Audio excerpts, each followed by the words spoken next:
기쁨을 베풀고 나누는 것, 기쁨은 베풀고 나누는 것이라는 제목으로 우리 잠깐 말씀을 생각해 보기를 원합니다. 우리가 그림 하나 보면서 한번 지금까지 해왔던 이야기를 정리해 보죠. 아각이라고 하는 왕이 옛날에 사울이라는 왕과 붙어서 싸움을 했습니다. 그런데 이 아각이라는 왕을 사울 왕이 죽여야 되는데 살려두었습니다. 그래서일까요? 이 아각의 후손이 그때까지도 남아 있습니다. 물론 그 아각은 그 후에 죽었지만 그의 자손들이 살아남았다. 그래서 하만이라고 하는 이 사람은 아말렉의 자손이다. 아각의 후손이다. 이렇게 여겨집니다. 그런 넘버 2의 높은 자리에 있는 하만과 맞선 사람이 있었으니 그는 사울을 상징하고 사울의 후손처럼 여겨지는 모르드게, 이스라엘 사람입니다. 베냐민 지파입니다. 이 둘이 이 결론적으로 보니까 70일 동안 혈투를 벌입니다. 그럼 무슨 혈투냐? 그들에게 미션이 하나 있는 것처럼 보이는데 그게 뭐냐? 왕의 도장을 소유하라. 왕의 도장을 빼앗아라. 이겁니다. 누가 왕의 도장을 손에 집어넣느냐? 이게 강력한 힘을 주거든요. 그래서 이 두 사람이 반지를 차지하기 위해 싸우는 것처럼 보여집니다. 처음에 모르드게는 반지하고 상관도 없었어요. 관심도 없었습니다. 그런데 살려다 보니까, 생존하려다 보니까, 또 나와 나의 민족을 구하려다 보니까 뭐가 필요해요? 반지가 필요해요. 그래서 결국 반지를 받게 되죠. 처음에는 하만이 받았다가 모르드게가 받습니다. 이 전쟁은 지금 그림에서 하만이 사라졌죠. 모르드게의 승리로 이 최후의 왕의 아하수에로 왕의 반지는 모르드게의 손에 쥐어지게 되고 껴지게 됩니다. 자, 그러면 이 도장이 도대체 왜 중요하냐? 다음 그림으로 한번 정리해 봤습니다. 이 도장을 찍으려고, 도장 반지예요. 도장 반지. 이 도장 반지는 뭐예요? 왕의 이름이고 왕의 명령이에요. 그래서 조서를 이렇게 쫙 펴놓고 막 여러 말을 쓰고 이 도장을 찍으면 누구의 명령이에요? 아하수에로 왕의 명령입니다. 제가 초반에 말씀드렸었는데 아하수에로 왕이 참 살갑고 참 의롭고 참 온순한 왕이었던가요? 그렇지 않아요. 그는 난폭한 왕이에요. 무서운 왕이에요. 힘으로 모든 것을 정복하려고 했던 왕이라고요. 그런 이 아하수에로 왕의 이름, 그 도장, 그것은 다른 말로 말하면 뭐예요? 여기 내 이름이 찍혔는데 내 이름이 찍힌 대로 하지 않으면 어떻게 될 줄 알아? 넌 죽을 줄 알아. 이런 의미예요. 그러니까 이 조서가 힘을 발휘하게 되겠죠. 조금 전에 봤던 그림처럼 하만이 먼저 이 조서를 쓰고 거기에 왕의 반지에 있는 도장을 찍습니다. 그러니까 하만이 쓴 이 조서는 누가 명령 내린 거예요? 무서운 아하수에로 왕이 명령을 내린 거예요. 이것이 3장의 내용입니다. 그리고 그것을 무효화시키고 취소시키려면 또 다른 글을 써야죠. 조서를 써야 돼요. 그 조서를 쓰고 난 다음에 뭘 찍어야 돼요? 왕의 도장이 필요해요. 이 나라에서 가장 권력이 센 사람, 무서운 사람은 아하수에로 왕이거든요. 아하수에로 왕의 도장이 찍힌 이 조서는 누구도 바꿀 수 없어요. 모르드게가 아무리 높은 존귀한 자리에 앉았다 하더라도 자기 도장을 찍으면 소용이 없어요. 하만이 아무리 높은 자리에 있다가 갑자기 위협을 당한다고 자기 도장을 찍어도 소용이 없어요. 아하수에로 왕에게 나라 절반이라도 받을 만큼 사랑받던 여인이 있었죠? 누구요? 에스더. 에스더가 자기 도장을 10번 찍건 100번 찍건 소용이 없어요.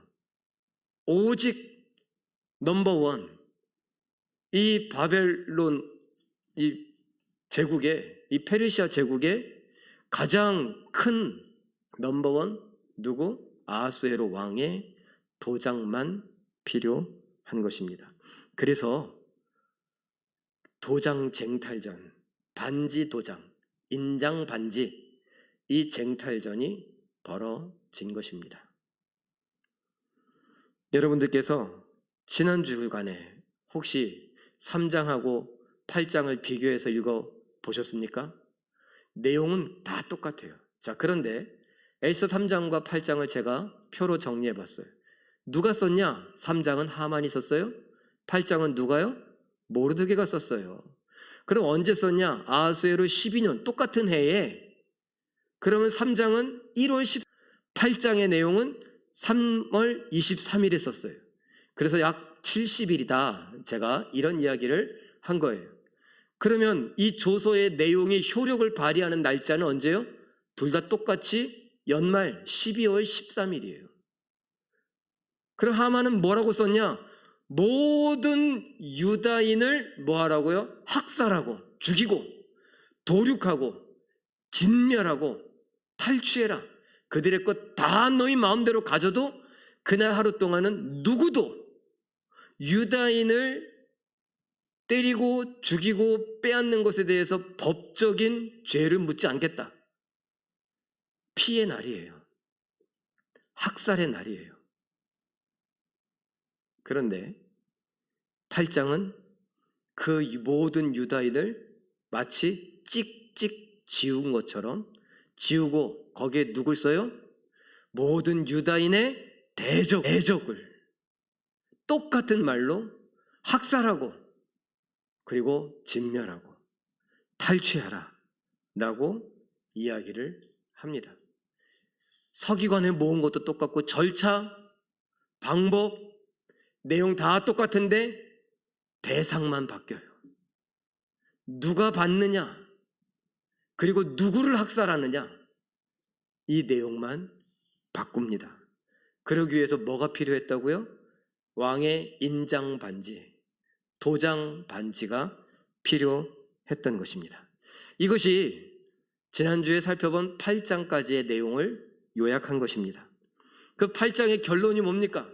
이 조서가 반포가 되고 나니까 3장의 조서가 반포되고 난 다음에 4장에서는 수산공은 물론이거니와 전역에 있는 유다인들이 어떻게 됐을까요?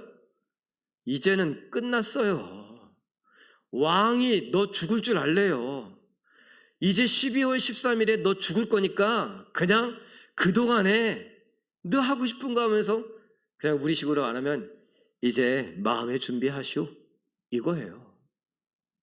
그러니 뭐 웃고 떠들고 잔치하고 그럴 일이 있겠어요? 연말에 죽는데 그것도 곱게 죽어요? 아니에요. 내 거 다 빼앗기고 학살을 당하는데 생각만 해도 끔찍한 거예요. 여러분 생각만 해도 끔찍해요? 번외로 다른 이야기 하나 해볼까요? 우리나라가 혹시라도 공산화된다 이런 이야기들을 정치적으로 하시는 분들이 있습니다. 네, 특별히 연세 드신 분들이 그런 이야기를 많이 하시죠. 젊은 사람들은 별로 관심이 없는 사람도 많습니다. 자, 그런데 왜 연세 드신 분들은 이 나라가 공산화되면 안 된다, 이 땅에 전쟁이 일어나면 안 된다, 심지어 젊은 사람들은요, 에라 모르겠다, 그냥 전쟁이나 나라, 다 망하고 다시 시작하게, 이런 생각을, 이런 말을 아무렇지도 않게 하기도 합니다. 그런데 어른들 앞에서 그런 얘기하면 큰일 날 이야기죠. 왜요? 전쟁을 경험해 봤거든요. 전쟁이 얼마나 무서운 줄 알거든요. 저는 전쟁을 경험해 봤냐고요? 아니, 경험 못 했어요. 전쟁 근처도 못 가봤어요. 그런데 제가 여러 성도님들, 특별히 권사님들을 많이 신방을 하고 이야기를 나누다 보니까 일제시대 이야기, 해방된 거, 그걸 제가 신방 갈 때마다 단골로 물어보는 게 있어요. 권사님은 6.25 때 어디 숨었어? 그때 진짜 장독 안에 숨으신 분도 있어요. 장독을 다 열어보고 들여다보는데 하나님 살려주세요 그러고 있는데 자기가 숨어있는 장독은 안 열었대요. 막 말소리가 들리고 총소리가 들리는데 얼마나 정말 간절했을까요? 그래서 살려주셨다고, 그 은혜 평생 못 잊는다고 지금까지도 신앙 지키며 하나님은 정말 살아계신다고 그래요. 어쨌건 전쟁이 생각나니 지금 안 된다는 거예요. 또다시 전쟁이 일어나서는 안 되고 이 나라가 공산화돼서는 안 된다, 그런 이야기를 하는 것입니다. 자, 죽을 날을 생각하니 끔찍하죠. 입맛도 없고, 그래서 마치 뭐 난 것처럼, 사람이 죽은 초상이 난 것처럼 모르드게가 굵은 베옷을 입고 그리고서 통곡을 하는 거예요. 곡을 했다고요. 아이고 이러고 몇 번 꺾잖아요. 전 잘 안 돼요. 근데 장례식장 가면은 꼭 그렇게 울잖아요. 그러다가 이렇게 한 3번 정도 꺾으면 가만히 꼭 참고 있던 상주들도 거기에 맞춰서 울게 돼요. 제가 다 알아요. 하도 장례를 많이 치러 보니까 똑같더라고요, 전국이. 자, 그런 곡을 하며 그런 슬픔에 빠져 있었습니다. 그런데 이 8장의 조서가 반포되고 나니까 이제 어떻게 해요? 승리가 눈앞에 왔어요. 복수가 눈앞에 왔어요. 한번 읽어보죠. 8장 15절에서 17절 자막을 보고 읽어봅니다. 시작. 수산성이 즐거이 부르며 기뻐하고 유다인에게는 영광과 즐거움과 기쁨과 존귀함이 있는지라. 왕의 어명이 이르는 각 지방 각 읍에서 유다인들이 즐기고 기뻐하여 잔치를 베풀고 그날을 명절로 삼으니. 예, 아멘. 기쁘고 즐거워하고 영광과 즐거움과 기쁨과 존귀함이 있어서 즐겁고 기뻐하며 잔치를 베풀었다.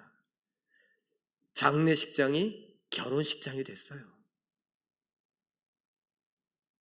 너무너무 행복하죠. 자, 그럼 이 조서가 반포가 되고 난 다음에 세월이 흘렀습니다. 시간이 흘렀어요. 그것이 바로 9장 1절 2절이에요. 시간이 흘러서 당일이 됐습니다. 한번 읽어볼까요? 시작. 아달월 곧 12째 달 13일은 왕의 어명을 시행하게 된 날이라. 유다인의 대적들이 그들을 제거하기를 바랐더니 유다인이 도리어 자기들을 미워하는 자들을 제거하게 된 그날에 유다인들이 자기들을 해하고자 한 자를 죽이려 하니 모든 민족이 그들을 두려워하여 능히 막을 자가 없고. 8장에 보니까요, 오히려 어떻게 되느냐? 유다인 되는 사람이 많대요. 살려고 호적 정리를 하는 거예요. 그리고 갑자기 이민 가듯이 나는 유다인이고 싶다, 유대교에 나 개종하고 싶다, 막 이렇게 되는 거예요. 뭐 하려고? 살라고. 그리고 나서 당일이 되고 나니까 어떻게 됐냐? 오히려 이날은 대적들 하만과 그의 일당들이, 유다인을 미워하던 사람들이, 전국에 있는 아말렉의 후손들이 이 유다인들을 죽이려고 뭘 생각하고? 사무엘상 15장을 생각하고, 오히려 이때가 복수의 날이다, 그들에게는 복수의 날로 생각하고 그렇게 칼을 갈다가 당일 12월 13일이 되니까 어떻게 됐어요? 오히려 유다인이 도리어 자기들을 미워하는 대적 원수 아말렉 족속들 아각과 하만과 함께하던 사람들, 그들을 오히려 제거하게 되었다. 지방관들이 살라고 유다인들을 도와주는 거 있죠. 아말렉 사람들이 숨어있는 것, 유다인들을 미워하는 사람들이 그때 칼을 갈던 사람들을 다 알고 있던 거예요. 가서 오히려 붙잡아 왔어요. 자기도 살라고 자꾸 도와주는 거예요. 그런 일들이 일어났습니다.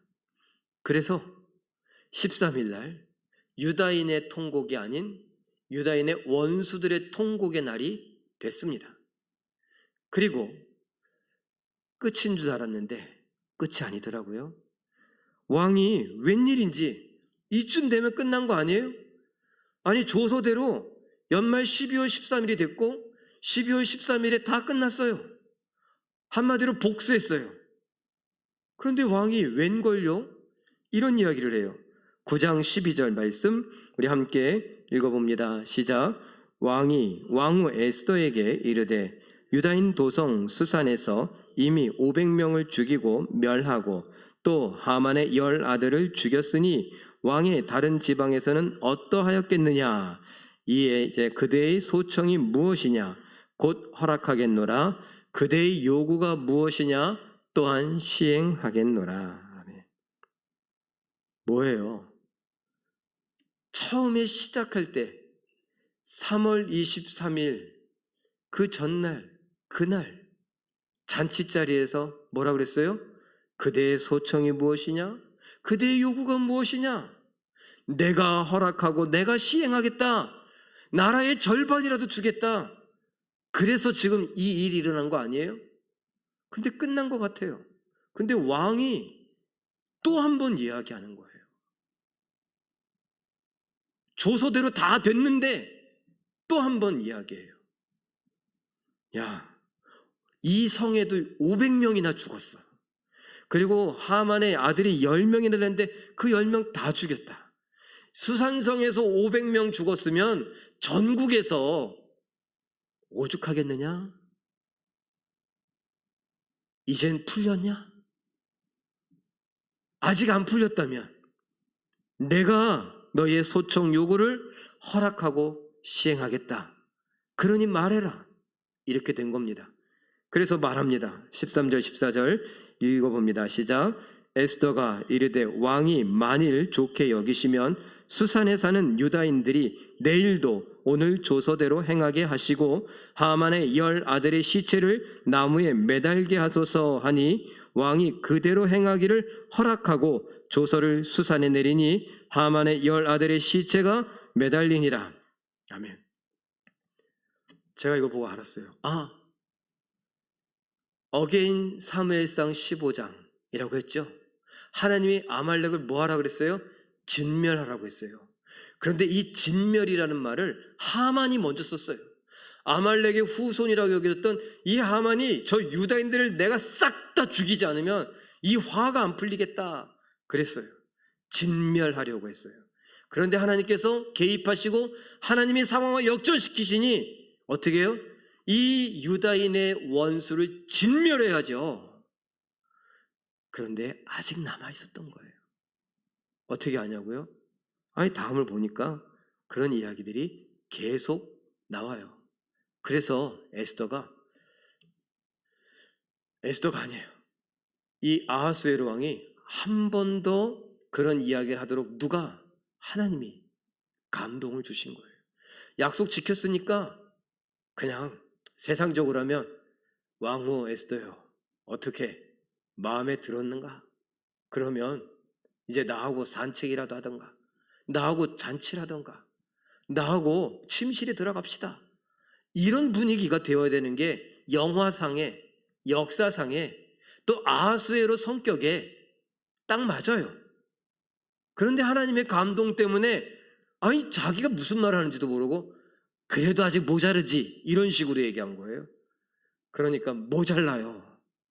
내일 하루만, 요 수산성만 내일 하루만 더 오늘처럼 우리의 대적들을 진멸하게 하옵소서. 여러분, 왕후 에스더 그리고 모르드게 어떤 사람일 것 같아요? 이 사람들 치밀한 사람들입니다. 머리 좋은 사람들이고 계획적이고 이성적인 사람들입니다. 그리고 신앙적인 사람이기도 하고요. 모르드게 그가 어떻게 했을까요? 수산성에 몇 명쯤 있는지 다 알고 있는 거예요. 근데 하루 동안 다 죽였는데 몇 명 죽였다고요? 500명 죽였어요. 그런데 알고 봤더니 300명이 더 남아 있어요. 오늘 하루에 다 죽일 수가 없어서 왕이 그렇게 말할 때 옳거니 그러고 부탁한 거예요. 만일 왕이 그렇게 말하지 않았으면 아마 또 에스더가 죽음을 무릅쓰고 왕 앞에 갔을지도 몰라요.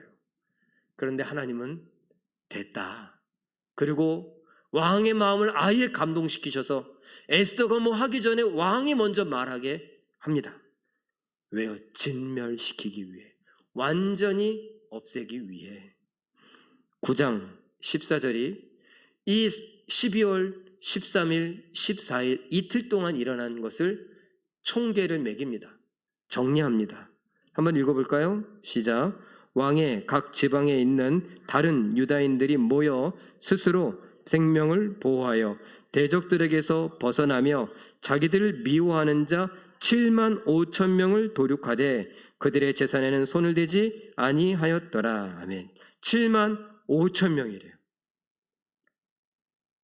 전국에서 7만 5천, 127도라고 그랬어요. 우리나라처럼 8도 강산이 아니라 127도 강산이에요. 그런 127도에서 7만 5천 명이나 죽였어요. 수산성은 별도예요. 수산성에서 13일 날 몇 명 죽였다 그랬어요?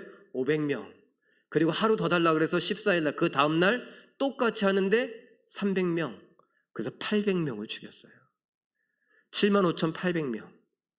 이틀 동안 죽은 유다인의 원수들, 특별히 우리가 예상컨대 하만과 관계 있는 아말렉 족속들, 그때 완전히 진멸당하게 됩니다. 왜? 우리는 이 말씀, 아말렉과 유다인, 그리고 하만과 모르드게, 사울과 아각, 이걸 생각할 때 제가 자막에 준비하진 않았지만 출애굽기 17장 14절에서 16절까지의 말씀을 참고할 필요가 있어요. 여러분들이 핸드폰이 있으면 아말렉 해놓고 출애굽기 17장 14절에서 16절 메모를 한번 해놓으세요. 성경책이 있으면 성경책 한 구석에 오늘, 아니면 에스더 맨 앞쪽에 출애굽기 17장 14절에서 16절 메모해 놓으세요. 이게 뭐냐? 하나님께서 아말렉 족속을 없이 하겠다. 그래서 역사에서 기억되지도 않게 하겠다. 이런 말씀을 하세요. 진멸하겠다는 거예요. 나라를 없애버리겠다는 거예요. 그 다음에 다음 절에 보니 그 다음 절에 뭐라고 하냐? 여호와 니시다. 기억나시죠? 여호와 니시, 여호와가 깃발이다. 여호와는 승리다. 이런 말을 하세요. 단순히 오늘 전쟁에서, 아말렉과의 전쟁에서 모세가 손을 들고 여호수아가 전쟁터에 나가서 싸워 승리했다, 이 승리를 기념하기 위해 쓴 것이 아니에요.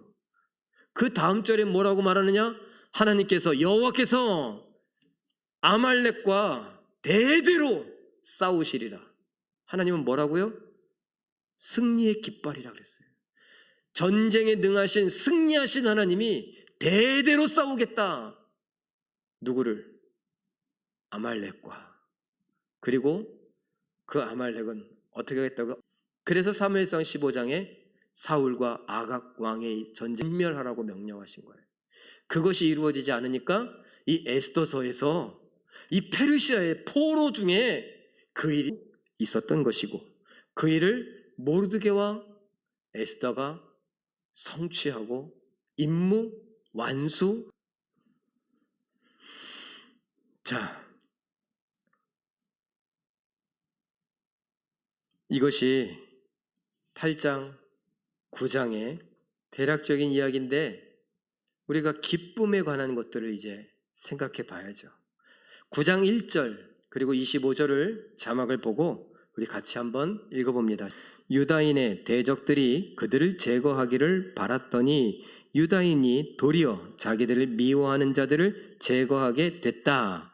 하만이 유다인을 해하려 하던 악한 꾀를 그의 머리에 돌려보냈다. 도리어 상황이 역전된 걸 돌려보냈다. 상황이 역전된 걸 제가 여러분에게 표현한 거예요. 하나님께서 모든 상황을 역전시켜 버렸어요.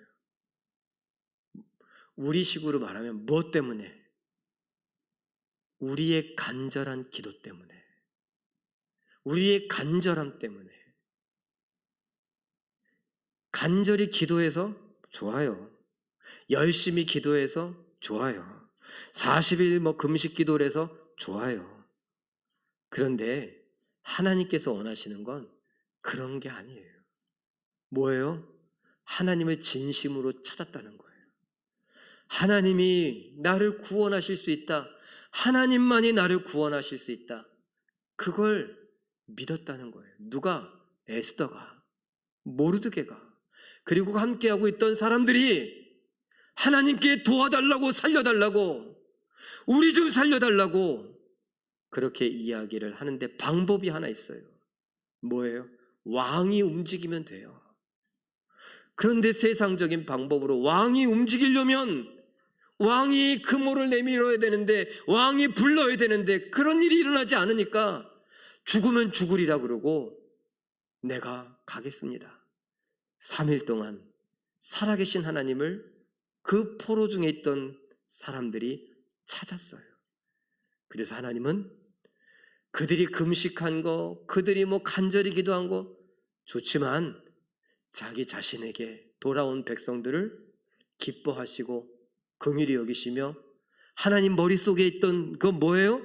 아말렉을 진멸하겠다.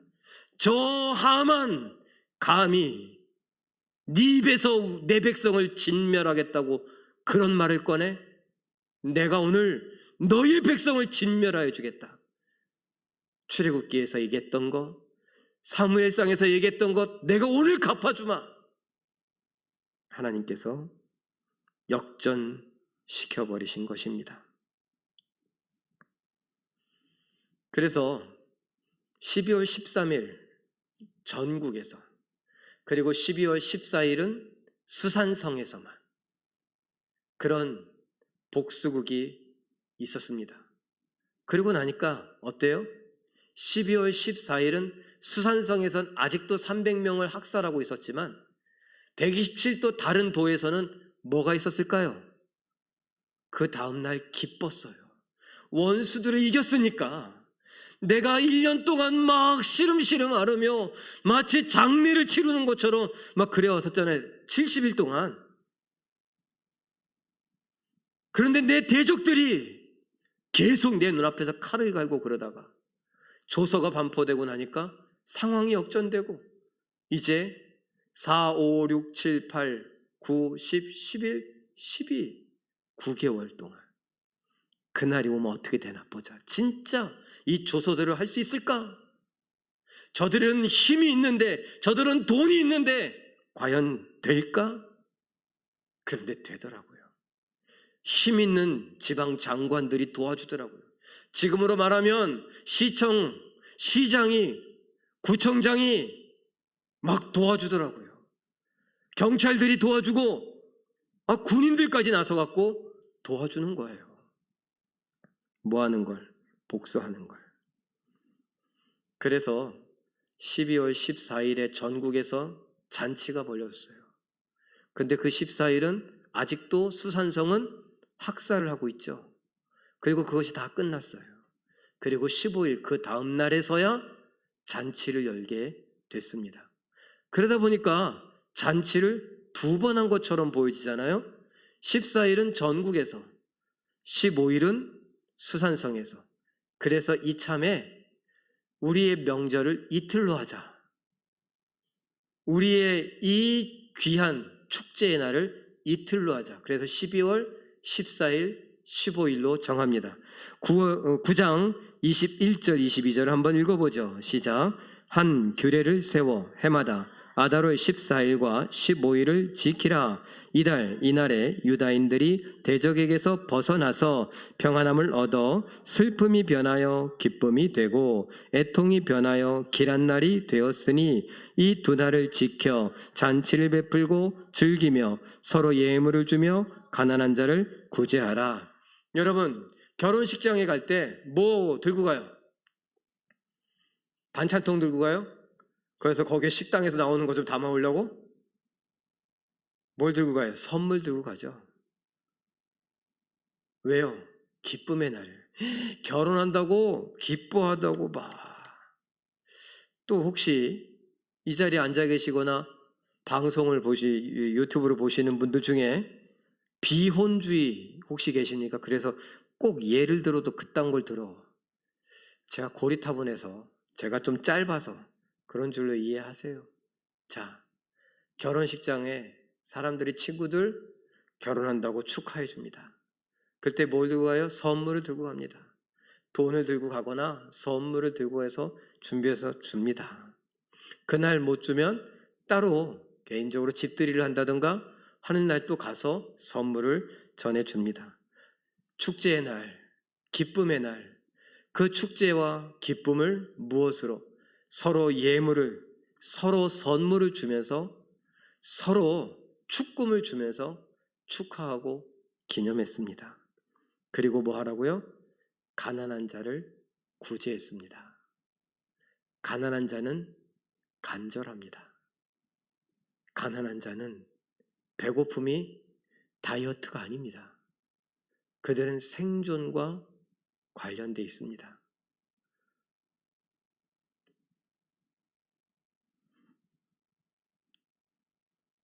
가난한 자들은 우리가 상상하는 것 이상으로 위기에 놓여져 있습니다. 가난한 자들은 지금 코로나19 이것의 사각지역에 있습니다. 어떨 땐 마스크도 제대로 갖추지 못하는 경우도 있고요. 우리나라만 볼 것이 아니라 세계를 봐야 합니다.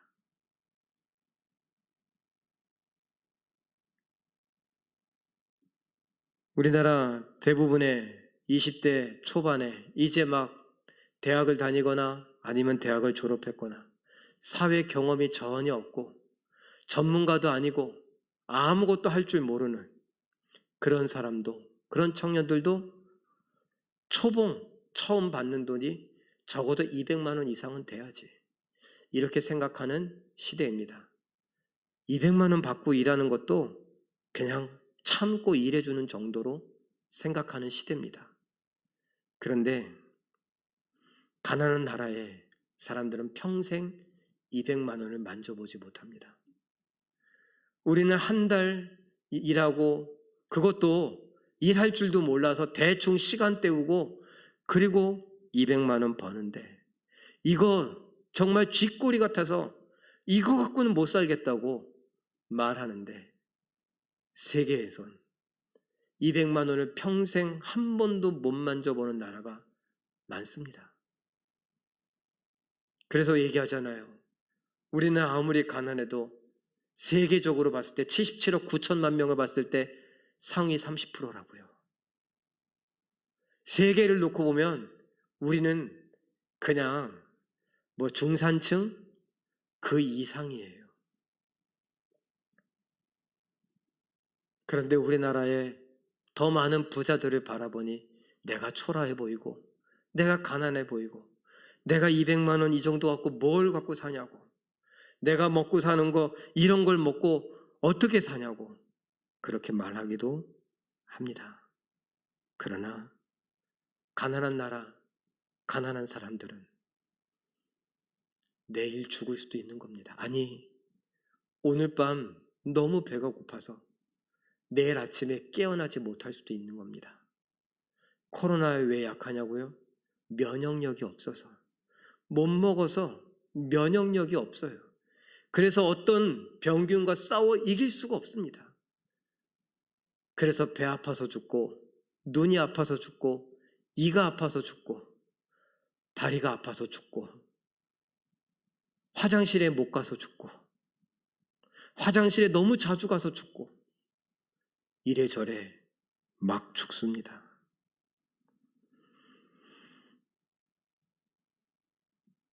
그 옛날 페르시아에서 죽을 고비를 넘겼던 유다인들, 70일 동안 그들은 지옥에 살았습니다. 그런데 하나님이 모든 걸 역전시켜서 그들을 구원하셨습니다. 살려주셨습니다. 그들의 원수를 진멸하게 허락하셨습니다. 그래서 너무 감사해서, 너무 감격스러워서 서로 선물을 막 주면서 우리가 드디어 살았다고, 살았어.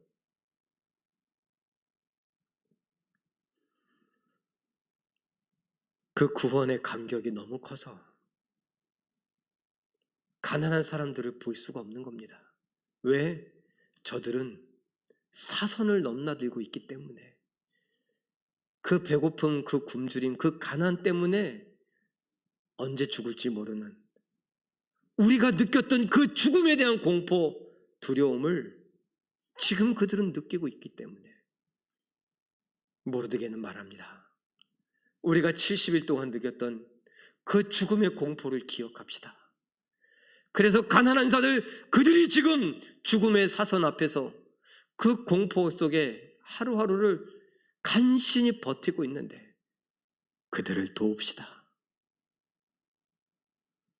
그래서 가난한 자를 구제하라고 명령하는 겁니다. 권면이 아닙니다. 구제하라, 명령입니다. 9장 31절 읽어볼까요? 시작. 정한 기간 매년 12월 14일과 15일에 이 부리미를 지키게 하였으니 이는 유다인 모르드게와 왕후 에스더가 명령한 바와 유다인이 금식하여 부르짖은 것으로 말미암아 자기와 자기 자손을 위하여 정한 바가 있음이더라. 아멘. 그 3일 동안 기도했던 것, 그리고 70일 동안 공포에 쌓였던 것, 그러면서 하나님 앞에 살려달라고 했던 것, 그걸 기억하는 거예요. 그때 내가 하나님 살려주시면, 우리도 그러잖아요. 너무 다급하면 하나님 살려주세요, 살려주시면 마음에 정한 바가 있어서 14일 15일, 우리식으로 말하면 일제 포로로 있다가 광복절, 뭐 이렇게 생각하면 돼요. 그래서 여기 그때 하만이 제비를 뽑아보니 언제 죽이면 좋겠냐? 제비 뽑으니까 아달월 13일. 그래요. 아달월에 나온 거예요. 아달월, 그래 오늘이 며칠이야? 13일. 그럼 아달월 13일에 죽이자. 이렇게 됐던 거거든요. 그래서 제비 뽑는다라고 하는 부루 때문에 이것이 14, 15일 되니까 부림 복수가 돼서 부림절이 됐습니다.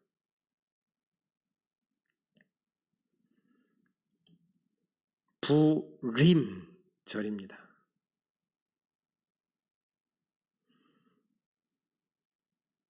금식하며 부르짖을 때의 그 마음을 잊지 말자는 거예요.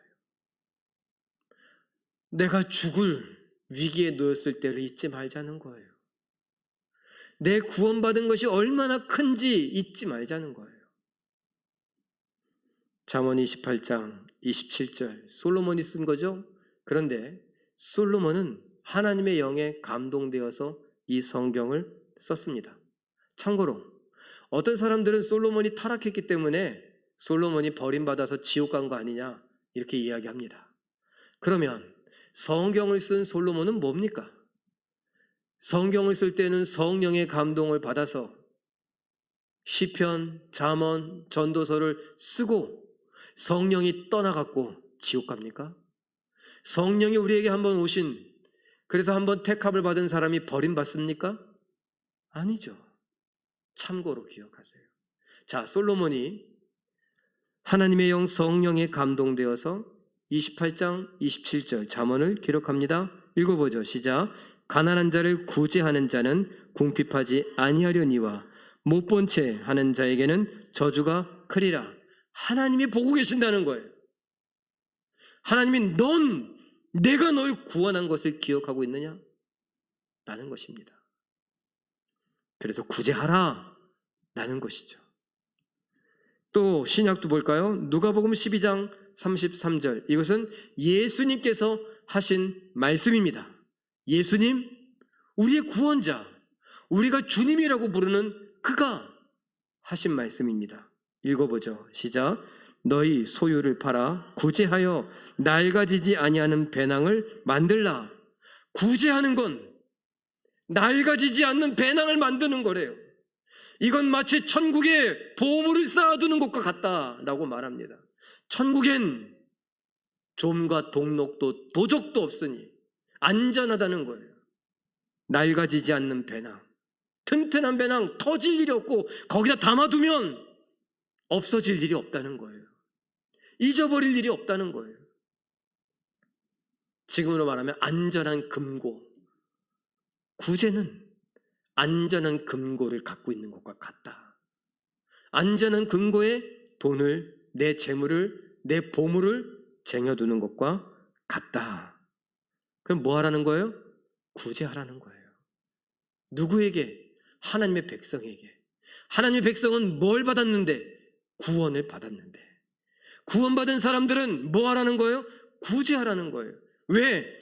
구원이 뭔 줄 아니까. 구원이라는 건 뭐예요? 사망에서 생명으로 옮겨진 거잖아요. 모르드게와 에스더 그리고 유다인들은 사망이 뭔 줄 알았다고요. 그들은 간절히 기도했다고요. 죽음의 문턱 앞에서 살려달라고.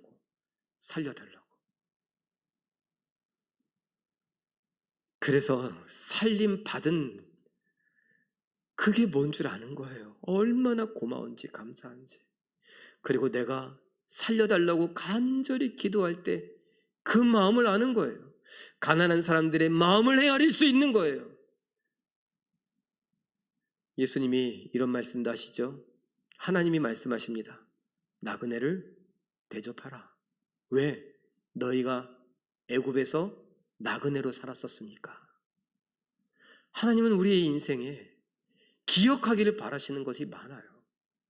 특별히 우리가 죄의 삭은 사망이라고 하나님과 원수되었을 때에 사망의 그늘에서 사망의 굴레에서 고통당하던 때 제발 좀 살려달라고.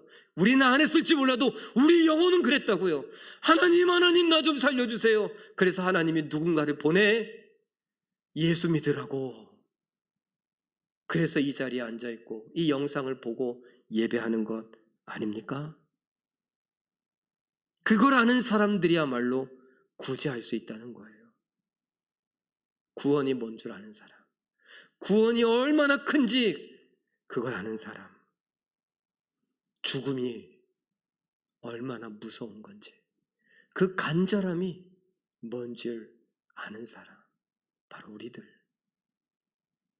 모든 상황은 하나님이 역전시켜 사망에서 생명으로 우리를 구원하셨고 옮기셨습니다. 그러니 이제 우리는 기쁨의 잔치를 하는 중에 뭘 해야 돼요? 구제해야 돼요. 하나님의 명령입니다. 그래서 사실 제목을 구원은 베푸는 것 이렇게 하려다가 그 구원의 기쁨을 조금 더 강조하기 위해서 기쁨은 베푸는 것, 나누는 것, 구제하는 것 이렇게 여러분들과 이야기를 나눕니다. 우리 마지막으로 한번 정리한 것을 읽어볼까요? 우리 함께 읽습니다. 시작. 내가 받은 구원의 가치를 안다면 나 자신만을 위해 살 순 없습니다. 구원의 감격은 우릴 부유하게 하며 역설적이게도 우릴 빚진 자로 만듭니다. 내 땀과 인생이 담긴 내 것을 주는 구제를 통해서라도 구원의 은혜에 반응해야 합니다. 구원의 감격은 우리를 부자 되게 해요. 돈이 우리를 부자 되게 만드는 게 아니에요.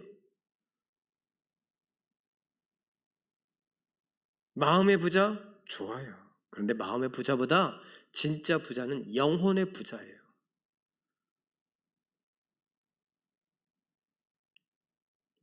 구원은, 구원의 감격은, 구원의 가치는, 구원의 능력은 우리의 영혼을 부자 되게 만들어요. 내가 갖고 있는 돈 그까짓 거 그것에 흔들리지 않게 한다고요. 이랬다 저랬다 10,000원, 100,000원, 100,000원, 1,000,000원 이딴 거 갖고 집이 있네 없네 이런 거 갖고 내가 좋았다 슬펐다 이러지 않는다고요. 그런데 우리를 오히려 빚쟁이 만들어요. 왜? 그 느낌 아니까. 간절함이 뭔 줄 아니까. 누가? 내 영혼이 지옥의 뜨거움을, 그 사망의 고통을 아니까. 그래서 빚진 마음으로 내가 땀 흘려서 내 인생이 담겨있는 내가 정말 힘들게 번 내 돈을, 내 물질을, 아니면 내 손을 가난한 자들에게 내미는 겁니다. 그것이 구원의 은혜에 반응하는 가장 좋은 방법입니다. 그렇게 반응하며 하나님께 영광 돌려드리고 하나님 말씀에 순종해 가는 우리 모두가 되시길 예수님의 이름으로 축원합니다. 오늘 제가 좀 시간이 좀 길어졌는데 오늘 기도할 때 한 번 기도로 우리 여러 가지 기도 제목을 함께 하는데, 먼저는 사망 속에서 내